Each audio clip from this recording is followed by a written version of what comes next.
Good evening, everyone, and welcome to Digging Deeper moment number 247. The purpose of our Digging Deeper moments is to take God's Word to God's world, and we are so glad that you've joined us. We've been in a study of the arrangement of the Gospel of John, and I know that we've done a little bit of sophisticated stuff looking at the Greek and trying to decide where John cuts his material. The main thing about this is just to follow the simple outline we're giving you, in the sense that once we condense all the information, basically what we're saying is there's 4 parts to John's Gospel. And we've covered the first 3 thus far. We've seen in chapters 1 through chapter 2, the 7 days and 7 witnesses. We've looked at the second section, which is chapter 2, verse 1 through chapter 12, 11. There's 7 signs and 7 feasts. Now we come to the third section, which is chapter 12, verse 12 through chapter 20, verse 25, which are the 7 days of Passion Week and the 7 days that follow Passion Week, and we explained that and how we cut that and divide that last week. Tonight we're going to look at the fourth section, which is John chapter 20, verse 26 through chapter 21, verse 25. This is the 8th day, which is actually beginning a new week, and I'm labeling this the 8th day and the new beginning because John leaves the idea of weeks here and starts with the idea of a new beginning. Let's take a look at John 20, 26, which says, "And after 8 days, his disciples were again inside, and Thomas was with them. And Jesus came, the doors being shut, and stood in the midst of them and said." We've seen that up to this point in the Gospel of John, John has been very fond of the number 7. And that's what makes this statement in chapter 20, verse 26 stand out. And after 8 days, Jesus appears. To see why I believe this is the beginning of a new section, we just have to ask, 8 days from when? When is John counting for these 8 days? And the answer is 8 days after Jesus appeared to the disciples on Easter Sunday, and that story is told to us in John chapter 20, verses 18 through 25. In verse 19, he says that it was on the evening of Easter Sunday. Listen to what the text says. It says, "Then the same day at evening."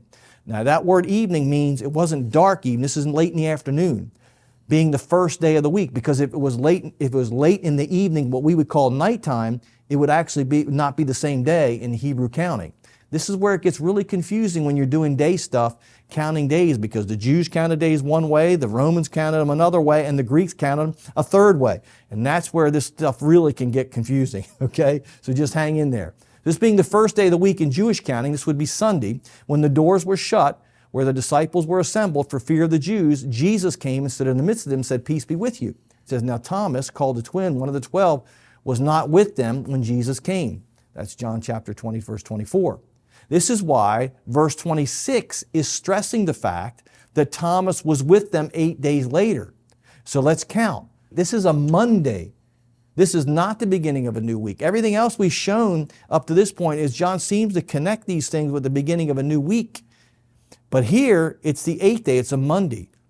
Easter Sunday was a Sunday. But 8 days after Easter Sunday, Thomas, who was not there 8 days earlier, sees Jesus. This is the second time Jesus appeared, but it's on the 8th day after the resurrection. And this is significant because, as we've said, 8 marks a new beginning. It was a new beginning for Thomas, who up to this point, if you read the story yourself, adamantly stated that he would not believe that Jesus had risen from the dead unless he put his hands in his sides and put his hand in his finger. He wanted to see and touch. He wanted to see the nail marks, and he wanted to see Jesus' side. And so Jesus appears this second time, 8 days later, and says to Thomas in verse 27, "Reach your finger here and look at my hands, and reach your hand into my side. Do not be unbelieving, but believing." The new beginning for Thomas is to stop living in unbelief and start living in faith. And this is the new beginning the Gospel of John was intended to bring to us through his Gospel. He writes in chapter 20, verse 30, "And truly Jesus did many other signs in the presence of his disciples, which are not written in this book. But these are written so that you may believe that Jesus is the Christ, the Son of God, and that believing you may have life in his name." And so what we see here in this text is that John wrote very intentionally. That's why I'm saying when I look at the 7 days and the 7 signs or witnesses and the 7 feasts and the 7 signs, that there is an intentionality on John's part in the way he wrote and what he wrote. And the main goal is he wants us to see that Jesus is the Christ, that we would have faith that Jesus is who he says he is. He's the Son of God, that he died and rose from the dead, and now he's seated at the right hand of God. This book is written to give us faith. which gives us a new beginning.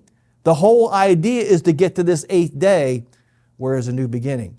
Now, next week, we're going to pull everything together as we begin to bring this series to a close.